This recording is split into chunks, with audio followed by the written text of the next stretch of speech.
बच्चों लोग, आज की क्लास में स्टार्टिंग का जो टॉपिक रहेगा अपना हाइजेनबर्ग अनसर्टेनिटी प्रिंसिपल। ठीक है, तो ध्यान ना, जो प्रिंसिपल दिया गया था ये दिया गया था फॉर सब एटॉमिक पार्टिकल्स। ठीक है, जो पार्टिकल बहुत छोटा होता है, ठीक है, उस पर अप्लाई एप्लीकेबल होता है। ठीक है, तो जनरली इसको दिया गया था फॉर सब एटॉमिक बोल सकते हो आप, या फिर माइक्रोस्कोपिक, मतलब बहुत छोटा। माइक्रोस्कोपिक मतलब बहुत छोटा। सब एटॉमिक का मतलब होता है एटम के अंदर जो कंपोनेंट होता है, मतलब इलेक्ट्रॉन, प्रोटॉन, न्यूट्रॉन, इसको बोला गया सब एटॉमिक। ठीक है, एटम से भी छोटा, तो मतलब एटम के डायमेंशन का बात होता है।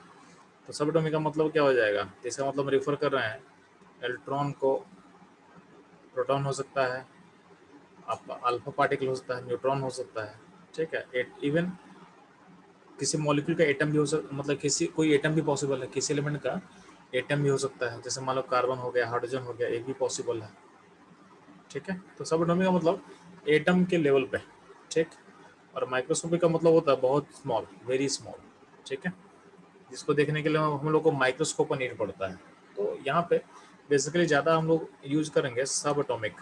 तो ये जो प्रिंसिपल है ये सब एटॉमिक पार्टिकल के लिए वैलिड होता है। वैलिड क्या मतलब होता है कि उसमें ज़्यादा ये आपको ज़्यादा इफेक्ट प्रोमिनेंट दिखेगा। ठीक है, तो बेसिकली इसको हम अप्लाई करते हैं सब एटॉमिक पार्टिकल्स पे। ठीक, अब ध्यान दोगे तो ये प्रिंसिपल आपके बोलता क्या था, ध्यान सुनना। तो हाइजेनबर्ग अनसर्टेनिटी प्रिंसिपल बोलता क्या है, ठीक, कि अगर मोमेंटम, किसी भी पार्टिकल का मोमेंटम, तो आपको पढ़े होगा फिजिक्स में एक टर्म होता है मोमेंटम।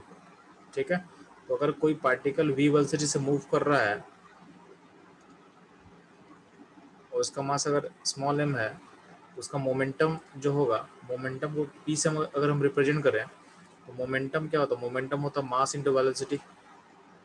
और चूंकि मोमेंटम में वेक्टर क्वांटिटी होता है, जो वेलोसिटी का डायरेक्शन होगा वही डायरेक्शन क्या होता है, मोमेंटम का होता है। ठीक है, मोमेंटम बेसिकली क्या हो गया, मास इंटू वेलोसिटी, ये हो गया मोमेंटम। तो बोला गया कि अगर हम किसी सब एटॉमिक पार्टिकल का मोमेंटम अगर हम मेजर करेंगे एंड उसका पोजीशन मेजर करेंगे, एक्स मतलब पोजीशन,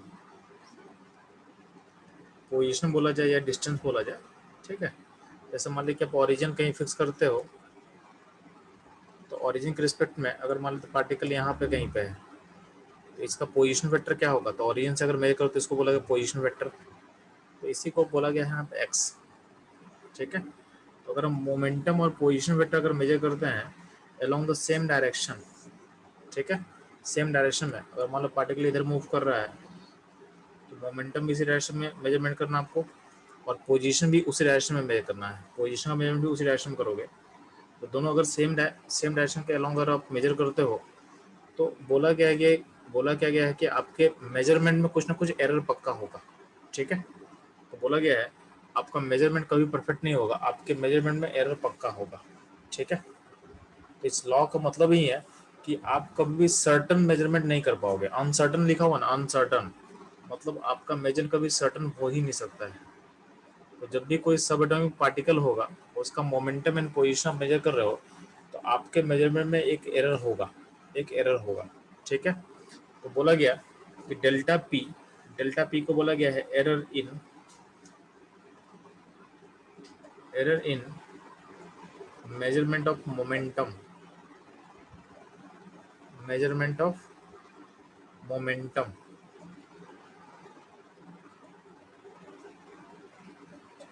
और डेल्टा एक्स बोला गया है एरर इन पोजीशन, यानी पोजीशन के मेजरमेंट में एरर होगा डेल्टा एक्स। तो दो आपको बोला गया कि दोनों का मेजरमेंट कभी परफेक्ट पॉसिबल नहीं है, दोनों का मेजरमेंट में एक एरर पक्का होगा। ठीक है, और उनके एरर का जो प्रोडक्ट होगा, इनका जो मल्टीप्लिकेशन होगा वो h/4 से बड़ा होगा या उसके इक्वल होगा। ठीक है, इस लॉ का सिंपलीफिकेशन आप समझो, तो बोलता है कि किसी भी स्मॉल पार्टिकल यानी सब एटॉमिक पार्टिकल का हम अगर पोजीशन और मोमेंटम मेजर करेंगे तो कम से कम उसमें कुछ ना कुछ एरर पक्का होगा, और एरर का जो प्रोडक्ट होगा वो h/4 से ग्रेटर देन इक्वल टू होगा। ठीक है, ये था mathematical definition of Heisenberg uncertainty principle. ठीक है, हाइजेनबर्ग अनसर्टेनिटी प्रिंसिपल, तो ध्यान देना। अब ध्यान दो चलो, तो आप लोग समझ में आया कि delta P into delta X equal to क्या होगा, ग्रेटर इक्वल टू h/4 होगा। अगर हम एक्यूरेट होने की कोशिश करें, ठीक है, हम कितना भी एक्यूरेट होने की कोशिश करें तो सबसे मैक्सिमम एक्यूरेसी कब अचीव होगा, जब एरर का जो प्रोडक्ट होगा वो मिनिमम होगा। तो मिनिमम जो एरर का प्रोडक्ट होगा कब होगा, जब इक्वल टू होगा h/4। तो जो मैक्सिमम हम एक्यूरेसी अचीव कर सकते हैं वो उसका फॉर्मूला क्या होगा, तो delta P into delta X equal to h/4। तो ये आपका मैक्सिमम एक्यूरेसी पॉसिबल, यानी आप अगर fully accurate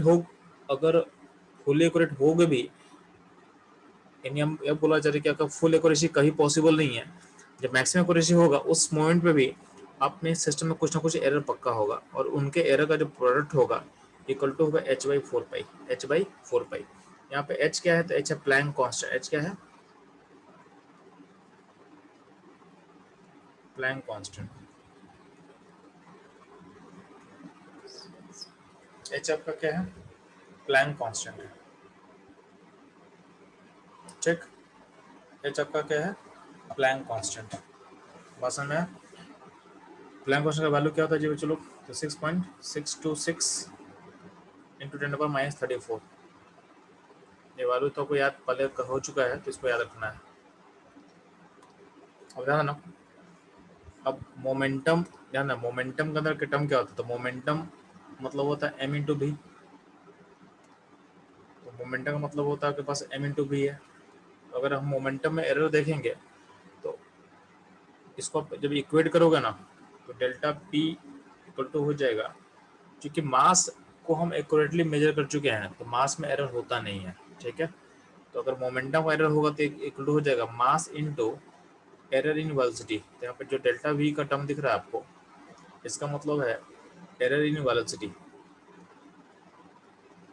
error in velocity.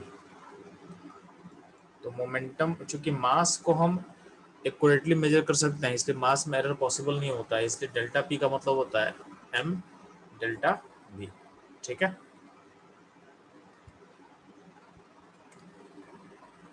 ठीक है ना। तो मोमेंटम का जो डेल्टा P है उसके मतलब लिख सकते हैं m इंटू डेल्टा V और डेल्टा x, और ये वैल्यू होता है greater than equal to h/4 होता है।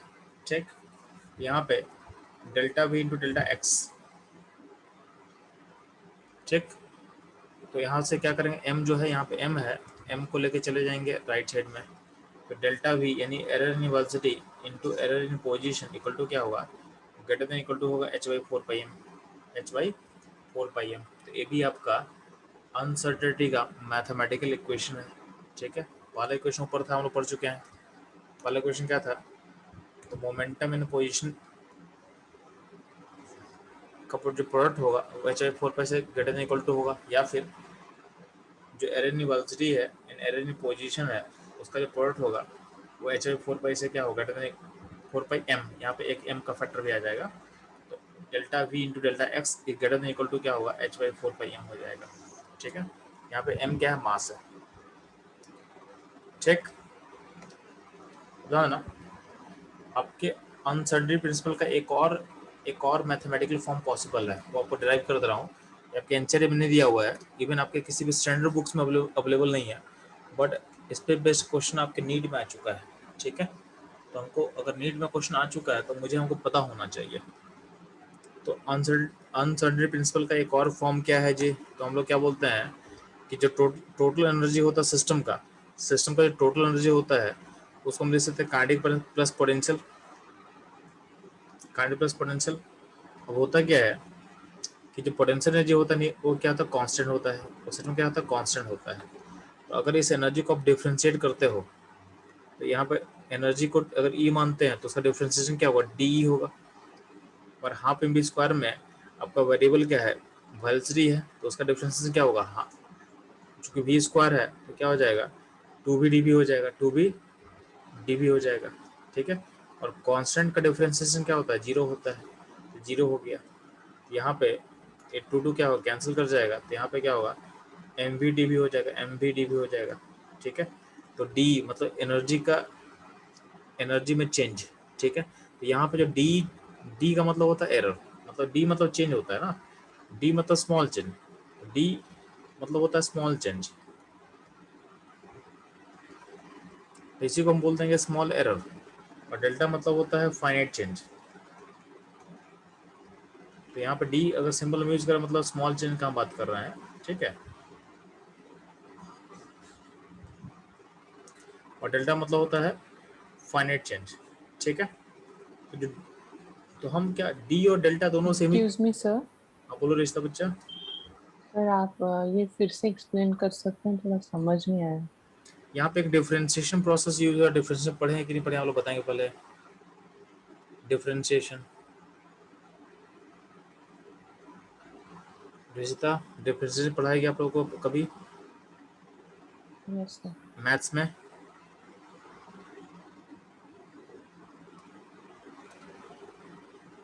ठीक है, मैथ्स में फिजिक्स में आपको डिफरेंशिएशन कवर किया गया होगा, ठीक है। तो वहाँ उसका हम हल्का सा यूज कर रहे हैं, ठीक है। अगर आप कंफर्टेबल नहीं है तो आप बस लास्ट का जो जो हम डेरिवेशन करने वाले हैं, तो लास्ट का जो रिजल्ट है उसको बस याद कर लेना आपको, ठीक है। क्योंकि डेरिवेशन आपके लिए इंपॉर्टेंट नहीं है, मतलब कहीं पूछेगा नहीं, पर एक ऐसे निकला मैं बता दे रहा हूँ, जब आप लोग मैथमेटिक्स में डिफरेंशिएशन पढ़ोगे तो वो चीज़ आपको समझ में आ जाएगा, ठीक है। तो चलो मैं फिर से एक्सप्लेन कर दे रहा हूँ, ट्राई करते हैं समझने का हम लोग। तो ध्यान देना बच्चों लोग, डेल्टा, डेल्टा का मतलब होता है चेंज। तो जो चेंज होता है वो फाइनाइट चेंज होता है। क्या होता है, चेंज होता है फाइनाइट। तो जब भी डेल्टा वर्ड यूज करेंगे मतलब डेल्टा मतलब फाइनाइट चेंज का हम बात कर रहे हैं। और जब भी हम डी वर्ड यूज करेंगे, डी, डी का मतलब होता है स्मॉल चेंज। ये भी चेंज को रिप्रेजेंट करता है, पर कौन सा चेंज, बहुत small change, very small change. इन दोनों रिप्रेजेंट करता है चेंज को, वेरी स्मॉल चेंज, ठीक है। तो यहाँ पे ध्यान देना, तो एनर्जी टोटल जो होता है उसमें काइनेटिक प्लस पोटेंशियल का समेशन होगा जी।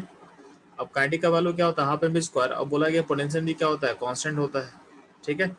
पोटेंशियल को हम कांस्टेंट मान सकते हैं।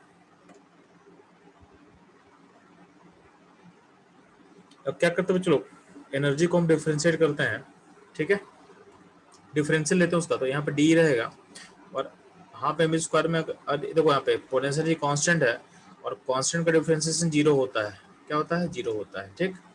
अब यहाँ पे हाफ एम बी स्क्वायर जो है, इस हाफ एम बी स्क्वायर को डिफरेंशिएट करते क्या होगा, हाफ, तो यहाँ पे हाफ एम बाहर, ये बाहर आ जाएगा क्योंकि कांस्टेंट चीज है। और जो वी स्क्वायर है, वी स्क्वायर का डिफरेंशिएशन क्या होगा, टू वी डी बी होगा, टू वी डी बी। यहाँ पे टू टू क्या होगा, कैंसिल कर जाएगा, तो अल्टीमेटली क्या हो जाएगा, एम बी डी बी हो जाएगा, ठीक है। अब एम बी डी बी, तो यहाँ पे जो डी है, डी को बोल सकते हैं एरर इन एनर्जी, एनर्जी के मेजरमेंट में एरर। चेंज को मतलब यहाँ पे डी मतलब इसको आप एरर ही बोल सकते हो, इसको आप एरर ही बोल सकते हो। जैसे यहाँ पे डेल्टा को मैं एरर बोल रहा था, तो डेल्टा मतलब फाइनाइट एरर, और डी मतलब होता है small error, very small error, मतलब एरर को रिप्रेजेंट कर रहा है। आपके लिए काम का बात क्या है, डी का मतलब एरर होता है, तो डी मतलब स्मॉल एरर, डी मतलब एनर्जी में, एनर्जी का एरर, ठीक है। तो एनर्जी का मेजरमेंट में एरर जो होगा उसको हम डी से रिप्रेजेंट कर रहे हैं। और ध्यान देना यहाँ पे क्या है, एम डी वी है, एम डी वी। तो आपको पता है कि मोमेंटम का जो एरर था उसको हम एम डेल्टा भी लिखते थे। तो अगर यहाँ पे डेल्टा के बदले हम डी करते हैं, डी पी यानी मोमेंटम का स्मॉल एरर इक्वल टू क्या होगा, मास इंटू डी वी हो जाएगा। यानी एम डी वी जो रिप्रेजेंट करता है वो मोमेंटम का एरर रिप्रेजेंट करता है। तो एम डी वी के बाद हम क्या लिख सकते हैं, डी पी लिख सकते हैं। तो डी पी क्या है, एरर इन मोमेंटम, क्या है, एरर इन मोमेंटम,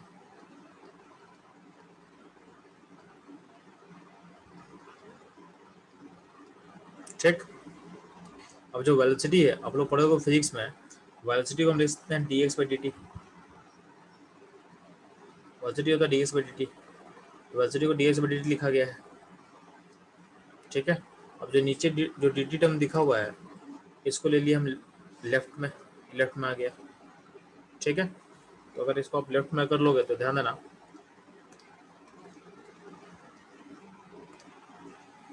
तो आपका आ जाएगा D into D T equal to हो जाएगा D P into D X हो जाएगा। तो अल्टीमेटली जो डी डी टर्म है इसको हम एरर बोल सकते हैं। तो गौर करना है यहाँ पे जो एरर क्या है, एरर इन मोमेंटम है, इंटू डी एक्स मतलब एरर इन पोजिशन है, उसी को डेल्टा पी डेल्टा एक्स लिख दिया गया है। ठीक है, और लेफ्ट में जो है ये डी मतलब एरर इन एनर्जी है और डी टी मतलब एरर इन टाइम है। तो मतलब समझो आप ध्यान से कि delta P into delta x ये पोजिशन और मोमेंटम का एरर का प्रोडक्ट, और यहाँ पे एनर्जी और टाइम के एरर का प्रोडक्ट है। ठीक है, तो दोनों बराबर है। तो अगर हम बोलते हैं कि delta P into delta x अगर एच बाई 4 पाई से बड़ा होता है, इसका मतलब इंडायरेक्टली हम बोल सकते हैं कि delta E into delta T भी आपके एच आई 4 पाई से बड़ा होगा, एच आई 4 पाई से बड़ा होगा। तो ये भी एक एक्सप्रेशन हो सकता है आपके अनसर्टेनिटी प्रिंसिपल का। तो ये नीट का क्वेश्चन ए नीट में ऑलरेडी आया हुआ है। ठीक है, तो हाइजेनबर्ग प्रिंसिपल का एक और रिप्रेजेंटेशन है जो आपको बुक्स में मिलेगा नहीं आपको, ये होगा delta E into delta T is greater than equal to H by 4 pi. इसका मतलब क्या है, मान लेते हैं कि आप क्लेम कर रहे हो कि टाइम t1 पे एनर्जी E1 है किसी पार्टिकल का। ठीक है, तो एक क्लेम सही नहीं होगा। ठीक है, मतलब आप किसी भी टाइम पे किसी भी सब एटॉमिक पार्टिकल का एनर्जी एक्यूरेटली बता नहीं पाओगे। मैं फिर से लिख रहा हूँ कि किसी टाइम पे आप बोल रहे हो कि एनर्जी ई है, किसी टाइम पे बोल रहे हो कि आपका एनर्जी ई है, ए एक्यूरेट नहीं होगा, ए एक्यूरेट नहीं होगा। किसी भी टाइम पे एनर्जी ई है, ये मेजरमेंट एक्यूरेट नहीं होगा। बात समझ में आया? इसमें कहीं ना कहीं एरर पक्का होगा। ठीक है, तो कोई अगर क्लेम कर रहा है कि किसी मोमेंट पे आप एनर्जी को परफेक्टली बता पा रहे हो किसी भी सब एटॉमिक पार्टिकल्स का, तो वो क्लेम रॉन्ग है। आपके टाइम और एनर्जी के मेजरमेंट में पक्का कुछ ना कुछ एरर है। उन दोनों के एरर का जो प्रोडक्ट होता है एच बाई 4 पाई से क्या होगा, ग्रेटर देन इक्वल टू होगा। ठीक है, ये ध्यान देना।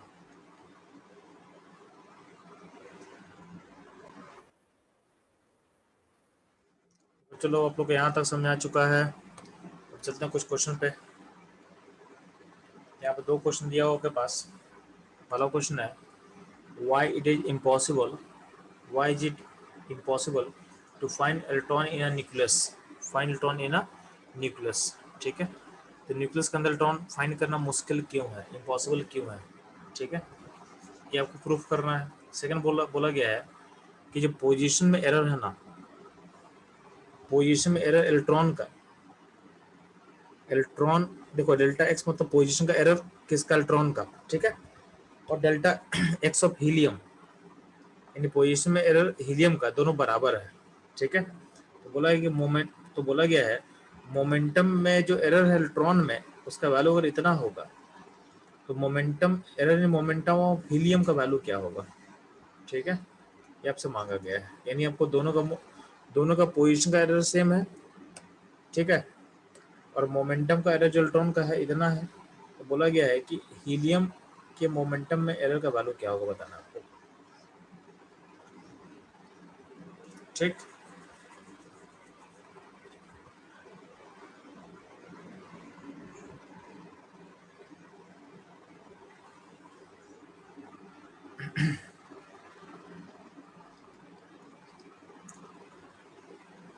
ठीक है, तो इसको बताएंगे आप लोग। चलो, तो आप लोग सेकंड क्वेश्चन ट्राई करोगे, मुझे आंसर बताओ। फर्स्ट को मैं ट्राई करूंगा।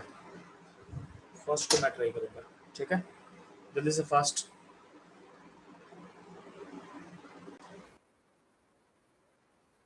बच्चों ध्यान ना, आपका जो सेकंड क्वेश्चन दिया हुआ है ना, सेकंड क्वेश्चन में क्या बोला है कि 2 पार्टिकल है, एक इलेक्ट्रॉन है और एक हीलियम है। ठीक है, तो दोनों में बोला गया कि दोनों का जो पोजीशन का एरर है वो सेम है। मान लेते हैं यहाँ पे ए है तो यहाँ पे ए होगा। दोनों का मोमेंटम का एरर में बोला गया है, तो मोमेंटम का एरर जो इलेक्ट्रॉन का है वो दिया हुआ है, तो ये वैल्यू दिया हुआ है, इसको हम वाई मान लेते हैं। तो यहाँ पे मान लेते हैं, सॉरी इसको हम बी बोल देते हैं, तो ये बी दिया हुआ आपको।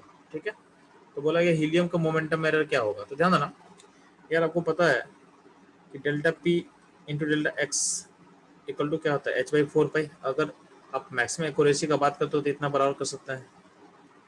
तो अब ये इलेक्ट्रॉन के लिए अप्लाई करो या हीलियम पार्टिकल के लिए अप्लाई करो, सेम ही रहेगा। यानी हम बोल सकते हैं कि दोनों का जो पोजीशन और मोमेंटम में जो एरर का प्रोडक्ट है दोनों का बराबर होगा। तो अगर ध्यान देना, अगर मान लें दोनों का पोजीशन का वैल्यू सेम है तो कैंसिल कर जाएगा। मतलब मोमेंटम में एरर ऑफ इलेक्ट्रॉन और मोमेंटम में एरर ऑफ हीलियम दोनों बराबर होगा, दोनों बराबर होगा। ठीक है, यानी इसका जो वैल्यू है इसका वैल्यू भी क्या हो जाएगा, 32 इंटू 10⁵ हो जाएगा। ठीक है, समझ में आया आप लोगों को? चलो रिद्धि। Yes sir. सर चलो बच्चा, बोलो बच्चा। तो यहाँ पे तो लिखा नहीं है कहीं पे कि मैक्सिमम एक्यूरेसी वाला ही है। मतलब देखो, क्वेश्चन को बनाने के लिए दिया जाता है ना, तो कभी भी ऐसा कभी क्वेश्चन बनाने दिया जाए तो आप लोग मैक्सिमम एक्यूरेसी एज्यूम कर लेना। और कुछ क्वेश्चन मेंशन नहीं किया हुआ है तो एज्यूम, क्योंकि क्वेश्चन को सॉल्व करने दिया गया है। ठीक है, एज्यूम मैक्सिमम एक्यूरेसी, तभी एक आंसर निकलेगा, नहीं तो क्या होगा, आपका एक इनइक्वलिटी बन जाएगा। मतलब greater than equal to solve करोगे तो एक एग्जैक्ट आंसर कभी नहीं आएगा, उसमें एक इनइक्वलिटी फॉर्म कर जाएगा। तो आपको क्वेश्चन का एग्जैक्ट आंसर चाहिए तो आपको एज्यूम मैक्सिमम एक्यूरेसी एज्यूम करना पड़ेगा। यानी आपको delta P into delta x का जो वैल्यू होगा उसको h/4 मानना है आपको। ठीक है, ये ध्यान रखना आप लोग इस बात को। ठीक, अब ना जो पहला क्वेश्चन बोला गया है कि आपका जो इलेक्ट्रॉन है वो न्यूक्लियस में क्यों नहीं होता है। ठीक है, why is it impossible to find electron in a nucleus. तो ध्यान देना, इस क्वेश्चन को सॉल्व करने से पहले आपको एक चीज समझ में आना चाहिए कि अगर मान लेते हैं कि आपको अगर आपको इस सर्कुलर पाथ में मूव कर रहे हैं जिसका जिसका रेडियस अगर हम बोलते हैं कि आर है, क्या है, आर है। ठीक है, तो आपसे पूछे कि अगर हम सर्कुलर पाथ में मूव कर रहे हैं तो मेरा अगर तुम मेरे पोजीशन को तुम मेजर कर रहे हो, तो अगर पूछा जाएगा आपसे कि मेरे पोजीशन में मैक्सिमम कितना एरर तुम रिपोर्ट कर सकते हो। ठीक है, मेरा अगर ट्रेजेक्टरी सर्कुलर पाथ है, इस पाथ में तुम मैक्सिमम कितना एरर बता पाओगे, मैक्सिमम पॉसिबल एरर क्या होगा इस सिचुएशन में। पहले मुझे आंसर बताएंगे आप लोग। अगर कोई पार्टिकल इस पाथ में मूव कर रहा है, कोई पार्टिकल सर्कुलर पाथ में मूव कर रहा है, तो आपको बताना है कि उस पार्टिकल में मैक्सिमम एरर की आप कितना बताओगे। ठीक है, कितना हो सकता है।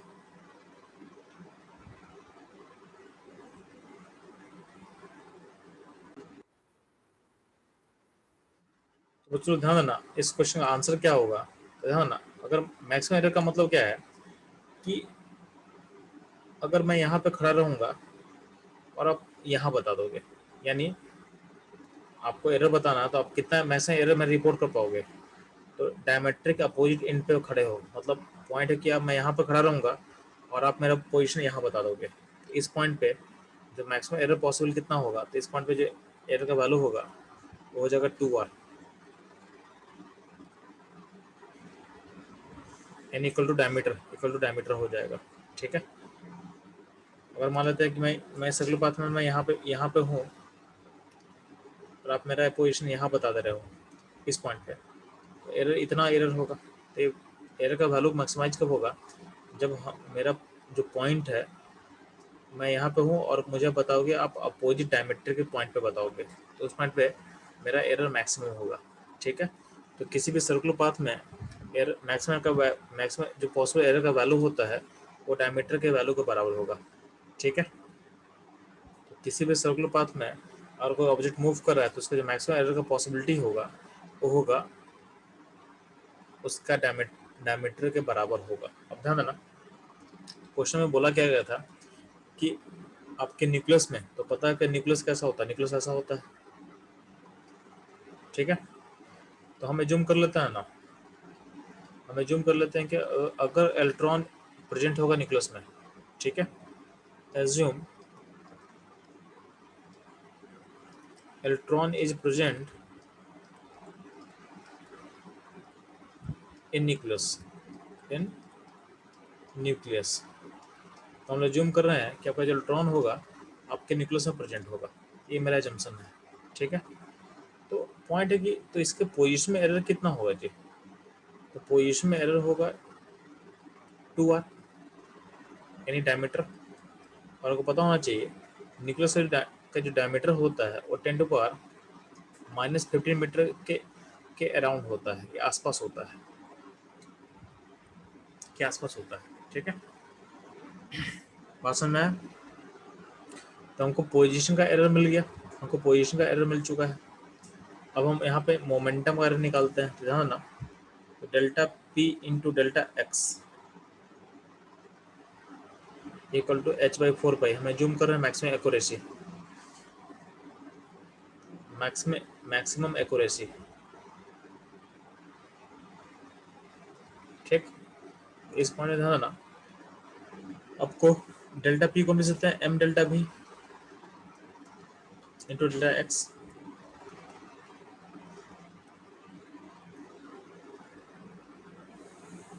यहाँ पे m क्या है, m है मास ऑफ इलेक्ट्रॉन, m है मास ऑफ इलेक्ट्रॉन जिसका वैल्यू क्या होता है 9.1 इंटू 10⁻31 kg होता है।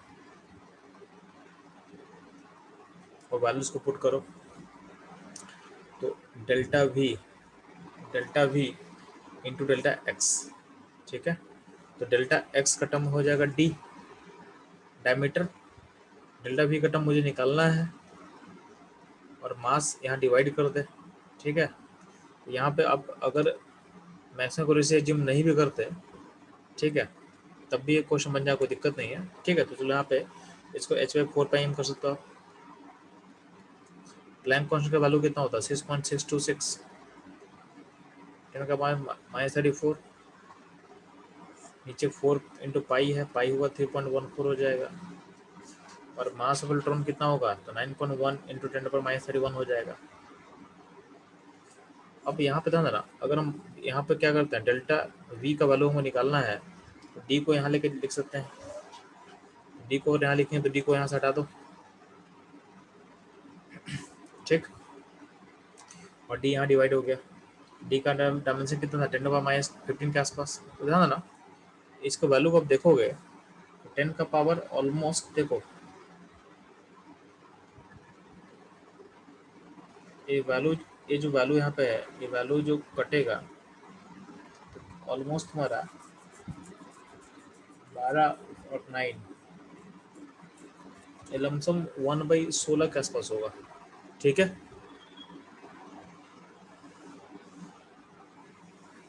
1/16 होगा या नियरली इक्वल टू 1/18 होगा, ठीक। और ऊपर 10 पर क्या हो जाएगा, तो ऊपर 10 का पावर हो जाएगा 12 हो जाएगा। यानी बोला गया कि जो आपके वेलोसिटी में जो एरर है उसका जो वैल्यू है वो ऑल उसका मैक्सिमम जो मिनिमम एरर होगा उतना होगा।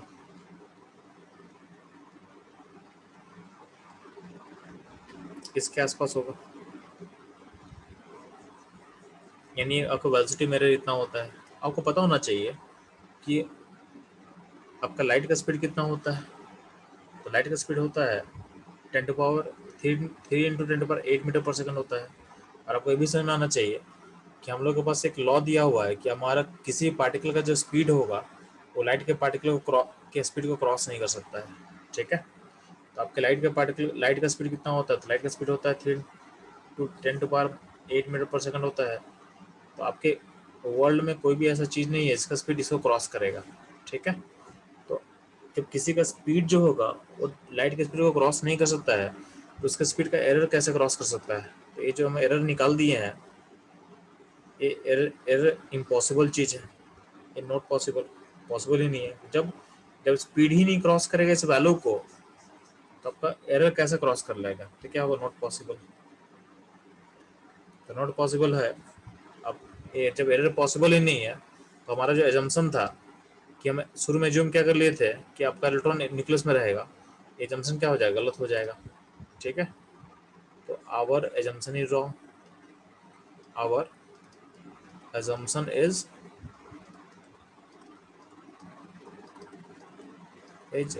wrong। हमारा assumption क्या है, गलत है। ठीक है, आवर एजम्पशन इज रॉन्ग। इसका मतलब क्या होगा, इलेक्ट्रॉन न्यूक्लियस में प्रेजेंट नहीं होगा। ठीक है,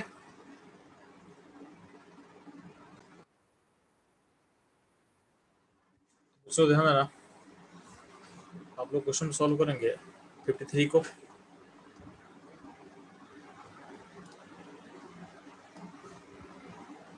54 को, ठीक है, एंड 56 को। ये तीनों क्वेश्चन आपके हाइजेनबर्ग अनसर्टेनिटी प्रिंसिपल पे बेस्ड है। ठीक है, तो आपका जो इस टॉपिक पे जो क्वेश्चन आता है उसमें हल्का फुल्का कैलकुलेशन करना पड़ेगा आपको। ठीक है, तो फटाफट बच्चे लोग आप लोग 53, 54, 55 का आंसर बताएंगे मुझे।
तो ध्यान देना, क्वेश्चन नंबर 53 का आंसर देते हैं। 53 में क्या बोला हुआ है, an electron is moving with the speed of this with an accuracy of 0.005%। ठीक है, इन्हें पर एरर दे दिया है, इतना परसेंट का एरर है। The certainty with which the position of the electron can be located is। ठीक है, तो आपको डेल्टा एस निकालना है, तो अप्लाई क्या करोगे आप, delta we into delta x h/4πm। Delta V का वैल्यू को दिया हुआ है कितना होगा, तो 600 का 0.005% यानी 0.005/100। ठीक है, यानी इतना होगा डेल्टा वी का value into delta X equal to क्या होगा, h/4πm होगा।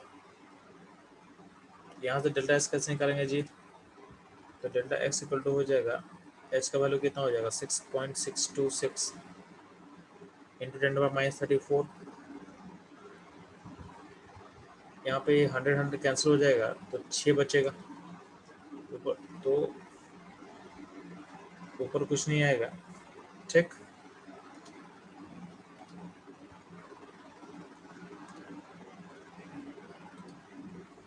तो नीचे जो है, या मान लेते ऊपर अगर 100 चला गया तो नीचे 600 आ जाएगा एंड 0.005 आ जाएगा एंड 4 इंटू 22 यहाँ होगा और 7 ऊपर चला जाएगा। ठीक है, और यहाँ हो जाएगा मास ऑफ इलेक्ट्रॉन जो कि होता है 9.1 इंटू 10⁻31। अब ध्यान देना, इसमें मेरे को कैलकुलेशन एग्जैक्ट करना पड़ेगा,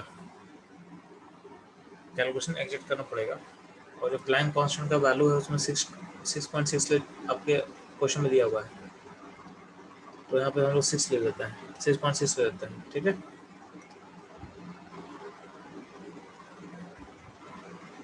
तो पहले 10 का पावर निकालते हैं हम लोग। तो ध्यान ना, ये 600 का जो 2 जीरो है ये कट जाएगा इससे 100 से। ठीक है, 10 का पावर जो होगा, 10 का पावर जब निकालोगे तो ये 31 है, यहाँ पे कट जाएगा, तो यहाँ पे हो जाएगा 6.6 इंटू 10⁻³ हो बचेगा, 7/7 बचेगा। नीचे क्या होगा, 6 होगा, 0.005 होगा, 4 होगा, 22 होगा और 9.1 होगा। अब ये जो 0.05 है उसका डेसिमल को यहाँ खींच, तो 3 जीरो नेगेटिव हो तो कैंसिल कर जाएगा, तो अल्टीमेटली क्या हो जाएगा, अब ये हो जाएगा 6.6 इंटू 7 डिवाइडेड बाई 6, 4, 22 इंटू 9.1, ये वैल्यू है। ठीक है, इसका एग्जैक्ट आंसर देखते हैं कितना आएगा अपने पास। तो ध्यान देना, ठीक है, आपका आंसर बहुत क्लोज है, तो ज़्यादा अप्रोक्सीमेशन कर नहीं पाओगे। ठीक है, आपका आंसर क्या बहुत क्लोज दिया हुआ है, आपको कैलकुलेशन को एग्जैक्ट करना पड़ेगा।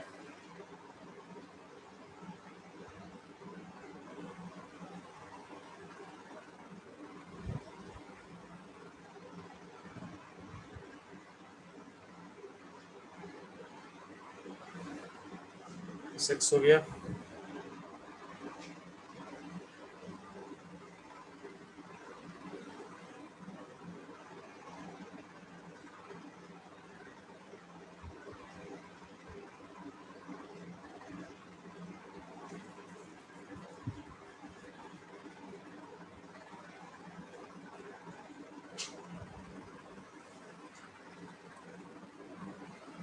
इसका एग्जैक्ट आंसर जो होगा, एक सेकेंड,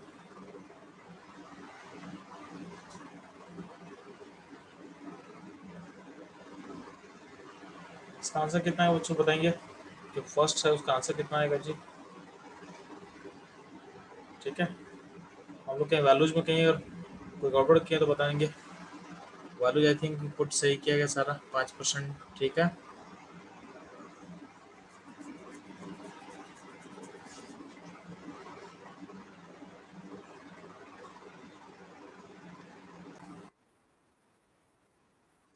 चलो क्वेश्चन 53 हम लोग सॉल्व कर रहे थे, इसमें अपना आंसर मैच नहीं कर रहा किसी से। इस बार हम लोग क्या करते हैं, जो पाई का वैल्यू है उसको 3.14 लेंगे और देखते हैं आंसर मैच करता है कि नहीं। पिछले वाले अप्रोच में हम लोग पाई का वैल्यू कितना ले रहे थे, 22/7 ले रहे थे।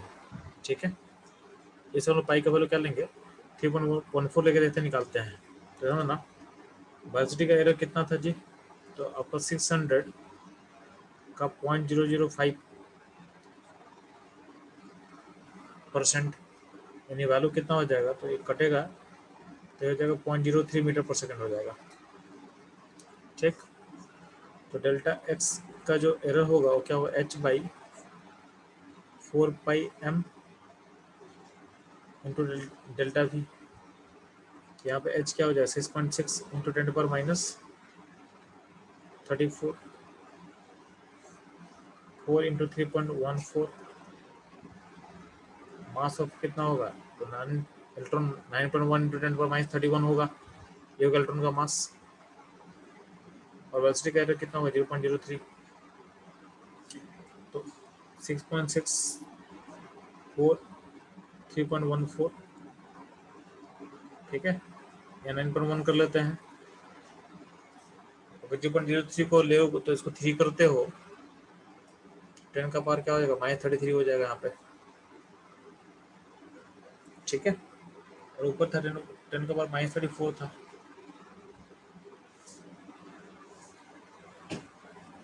तो ऊपर हो जाएगा एक 10 का नेगेटिव पावर बचेगा। बाकी हम इसको डिवाइड कर देते हैं कि इसका आंसर क्या होगा।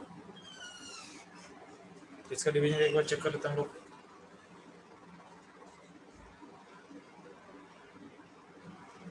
तो 6.6 को डिवाइड कैसे करना जी, तो डिवाइड करेंगे से 4 से।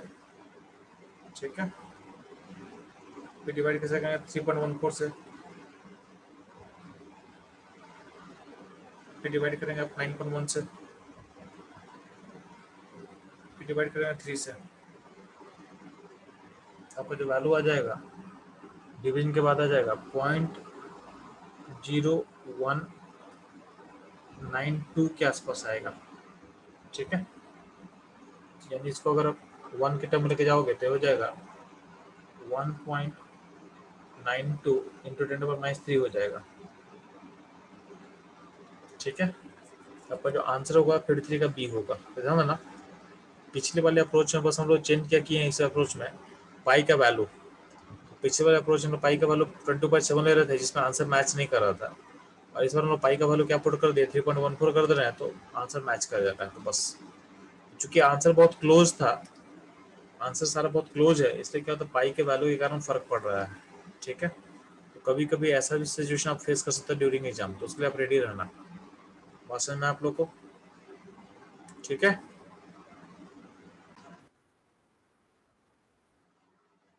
चलो 54 ध्यान देना। 54 में क्या बोला गया है कि पोजीशन आपका जो इलेक्ट्रॉन है वो मूव कर रहा है 300 मीटर पर सेकंड से विथ एक्यूरेट अप टू इतना परसेंट, यानी इतना परसेंट में एरर पॉसिबल है।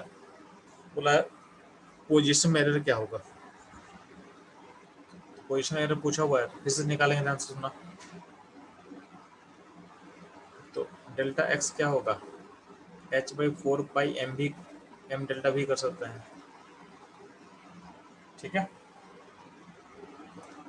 h का वैल्यू क्या हो जाएगा जी 6.6 10⁻34 हो जाएगा। अच्छा, यहाँ पे प्लैंक कांस्टेंट का वैल्यू लिखा हुआ 6.63 लेने के लिए यहाँ पर 63 कर देना। ठीक, 4 इंटू 3.14 कर देना। मास इलेक्ट्रॉन कितना हो जाएगा, तो 9.1 टू 10⁻31 kg कर देना। और आपका जो वेलोसिटी में एरर कितना होगा, तो ये हो जाएगा 0.003 हो जाएगा। ठीक है, 0.003 हो जाएगा, ये आपका वेलोसिटी का एरर हो जाएगा। बात समझ में आ गया? तो अल्टीमेटली ध्यान देना, तो ये हो जाएगा 6.63 4 इंटू 3.14 9.1 यहाँ हो जाएगा, और 10 का पावर जो ये 3 भी फैक्टर लेंगे और 10 का पावर दोनों में कैंसिल कर जाएगा, ऊपर नीचे कैंसिल कर जाएगा। अब इसको आप निकालोगे तो देखो ध्यान से कितना वैल्यू आएगा इसका। तो इसका 6.63 को डिवाइड कैसे करोगे, चलो और डिवाइड करोगे 4 से, फिर डिवाइड करोगे आप 3.14 से, फिर डिवाइड करोगे 9.1 से, देन डिवाइड करोगे आप 3 से। ठीक है, इसका आंसर आ जाएगा 0.0193 के लमसम में आएगा। ठीक है, मैं इसको लिखो तो क्या हो जाएगा 1.93 इंटू 10⁻² होगा। तो कौन सा ऑप्शन मैच करेगा आपके साथ, तो मैच करेगा आंसर ऑप्शन नंबर ए। वहाँ में ठीक, अब ध्यान ना, क्वेश्चन नंबर बात करते हैं 56 का। इसमें बोला कि position of particle of mass 25 ग्राम। तो है ना, जो 25 ग्राम है ये मास जो होता है, ये होता है माइक्रोस्कोपिक पार्टिकल का। ये माइक्रोस्कोपिक पार्टिकल नहीं है, माइक्रोस्कोपिक पार्टिकल है। तो हम लोग पढ़े थे कि माइक्रोस्कोपिक पार्टिकल्स में हम लोग हाइजेनस प्रिंसिपल को अप्लाई करने का कोई फायदा नहीं होता है, यानी कोई सिग्निफिकेंट आंसर नहीं आता है। ठीक है, तो देखते हैं कि आंसर क्या आ रहा है इसमें। तो आपको बोला गया पोजीशन मेरा बताएगी आपको, तो पोजीशन मेरा पता तो आपको वेलोसिटी मेरा निकालना, तो डेल्टा v इक्वल टू क्या होगा h/4πm, यहाँ पे x डेल्टा x हो जाएगा। ठीक है, तो डेल्टा h का वैल्यू कितना 6.6 10⁻34 लेंगे, 4 होगा, पाई होगा। ठीक है, और मास कितना होगा जी, मास होगा 25 को केजी में चेंज कर ले, 25/1000 ऊपर कर लेगा। ठीक है, और डेल्टा एक्स का वैल्यू कितना 10⁻5 होगा। देखोगे ओवरऑल क्या होगा, तो इसका जो वैल्यू होगा ऑलमोस्ट जो होगा 10 पर लमसम ऐसे कट करोगे आप तो 28 के आसपास आएगा, यानी ऑप्शन सी मैच करेगा अपने साथ। ठीक है, 56 का आंसर सी होगा। तो चलो हम लोग जब मैं स्टार्टिंग में टॉपिक किया था, मैं क्या बोला था कि जो प्रिंसिपल है आपका हाइजेनबर्ग, इसको अप्लाई कहाँ करते हैं? सिग्निफिकेंट, देखो अप्लाई छोड़ दो, हाइजेनबर्ग जो प्रिंसिपल हम बात कर रहे थे, सिग्निफिकेंट होता है, सिग्निफिकेंट फॉर सब एटॉमिक पार्टिकल। सब एटॉमिक पार्टिकल जो आपको दिख भी रहा होगा यहाँ पे, जैसे इलेक्ट्रॉन प्रोटॉन में इसको निकालोगे, इसका वैल्यू सिग्निफिकेंट दिखेगा। जैसे मान लीजिए 53 में आंसर था क्या आपका, बी आ रहा था, और 50 जो 4 में आंसर क्या आ रहा था, ए आ रहा था, तो ये वैल्यू सिग्निफिकेंट है, मतलब इसको सोच सकते हो। अगर इसको आप अप्लाई कर दोगे मैक्रोस्कोपिक पार्टिकल यानी बड़े पार्टिकल्स पे जिसको हम देख सकते हैं, तो बड़े पार्टिकल पे इसको अप्लाई करोगे तो इसका आंसर आएगा हो जाएगा इनसिग्निफिकेंट, मतलब उसका होना ना होना बराबर है, इज इनसिग्निफिकेंट। तो आपको दिख रहा हो क्वेश्चन नंबर 56 में, यहाँ पे 25 ग्राम का पार्टिकल्स है, इसमें जो वेलोसिटी का एरर है 10⁻28 है, मतलब बहुत छोटा है, यानी छोटा मतलब इनसिग्निफिकेंट होता है। ठीक है, इसलिए इस प्रिंसिपल को हम लोग बड़े ऑब्जेक्ट पे अप्लाई नहीं करते हैं, क्योंकि उसको लगाने से कोई मतलब कोई चीज़ है वो विजिबल चीज़ नहीं दिखने वाला है, वो बहुत छोटा, उसको मेजर करना पॉसिबल नहीं है। ठीक है, तो मेजरमेंट जो करते हैं तो आपको कोई विजुअल इम्पैक्ट नहीं दिखेगा, बस सुनना। तो इसलिए ये जो प्रिंसिपल है उसको अप्लाई करता हूँ लोग किसके लिए, सब एटॉमिक पार्टिकल्स के लिए, सब एटॉमिक पार्टिकल्स के लिए। ठीक है, तो ये रहेगा ऑल अबाउट बच्चे लोग Heisenberg uncertainty principle, Heisenberg uncertainty principle. ठीक है।